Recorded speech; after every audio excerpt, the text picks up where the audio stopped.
Je me rappelle de ma prof, ma toute dernière prof, lors de ma dernière année d'études. C'était une femme d'une cinquantaine d'années, plutôt dynamique, et elle nous avait dit une phrase qui est vraiment très intéressante parce que c'est une phrase qui m'a suivie pendant toute ma carrière et j'y pense encore 15 ans après, donc c'est pour te dire que ça m'a vraiment marquée. Elle nous a dit, en fait, lors de cette dernière promotion, que malgré le fait qu'on ait tous le même diplôme, on allait, d'ici 5 ans, ne pas du tout avoir les mêmes conditions de travail, ne pas du tout avoir la même situation professionnelle. Ce qui faisait que tu avais vraiment cette notion de point de départ, voilà, le diplôme, et se dire que finalement, 5 ans après, on allait avoir des vies totalement différentes, avec certainement des camarades de classe actuellement, avec le même diplôme que moi, puisque tout le monde est parti avec son diplôme. Certains seraient peut-être payés 2 fois plus que moi. Certains auraient 2 fois plus de congés. Certains auraient beaucoup plus d'avantages, de meilleures conditions, des opportunités d'évolution bien plus importantes. Et c'est là que j'ai réalisé que mon diplôme n'avait pas autant de valeur que ce que je pensais. C'était déjà aussi le premier pas vers le marché de l'emploi et puis une entrée triomphante, en se disant finalement le diplôme n'ouvre pas toutes les portes. Et c'est là où j'ai réalisé une deuxième chose, c'est que si je voulais améliorer ma vie professionnelle, il fallait que je fasse 2 choses. Premièrement, trouver la bonne entreprise, et en plus par la suite, j'ai découvert que c'était pas seulement trouver la bonne entreprise, mais c'était trouver la bonne entreprise pour moi, voilà, et valoriser ce qui me différenciait. Ça, c'était très important.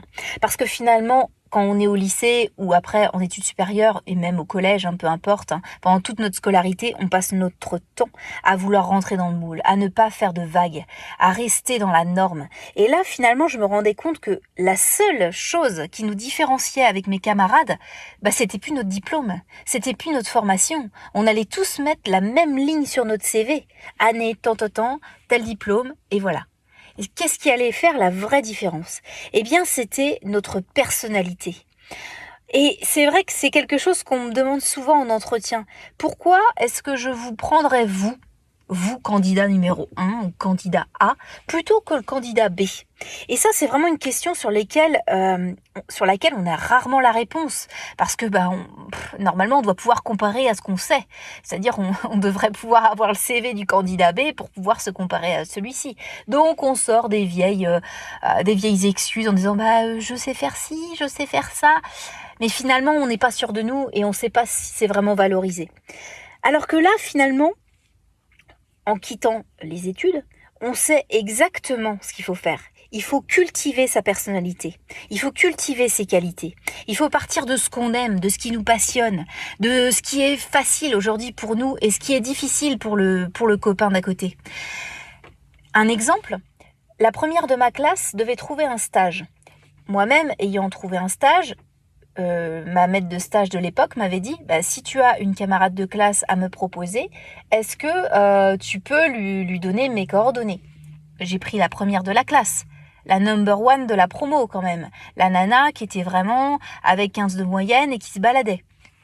Je lui ai dit, écoute, la personne avec qui je fais mon stage, ça se passe très très bien.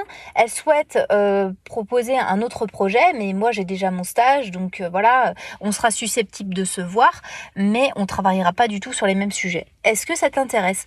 Bon, la première de la classe, je crois qu'elle s'appelait Alice de mémoire, m'avait dit, écoute, pas de problème, j'y vais. Sauf que ça s'est très très mal passé. Très très mal passé. Parce que la personne qui finalement était bien pour apprendre, elle était parfaite pour apprendre par cœur, elle n'avait pas la jugeote du monde professionnel, elle n'avait pas le recul, elle était plus dans le savoir que dans le faire. Et en fait, elle a complètement foiré son stage. Ça s'est pas bien passé. D'ailleurs, je crois qu'elle l'a même pas terminé. D'ailleurs, je me suis excusée d'avoir proposé cette personne en pensant que naïvement c'était la meilleure. Et bien finalement, c'est là où, là encore, ça a étayé mes dires de ce que je viens de t'expliquer, à savoir que même la première de la classe n'est pas forcément la meilleure personne qui s'en sortira le mieux sur le marché de l'emploi. Et d'ailleurs, heureusement, parce que ça veut dire que quelqu'un qui est premier partout sera toujours premier.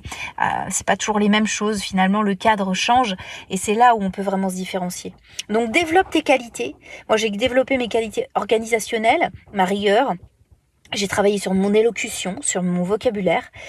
Et je me suis mis en quête justement d'avancer, d'évoluer, d'essayer de travailler sur mes forces.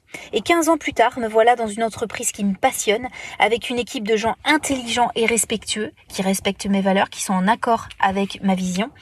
Et ça, c'est grâce également à mes nombreuses tentatives d'aller dans des entreprises qui n'étaient pas forcément faites pour moi. Mais j'ai su développer mes connaissances et mon expérience m'a aidé à en arriver jusque-là.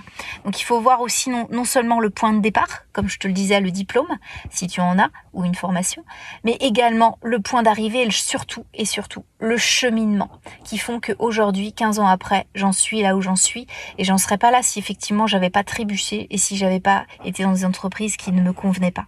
Donc respecte tout ça, essaie de valoriser et de valoriser ta personnalité. Quelles sont tes passions? Quelles sont les choses que tu fais facilement, que le voisin aujourd'hui ne fait pas facilement? Et c'est ça qui fera la différence dans ta personnalité et encore plus dans le marché de l'emploi.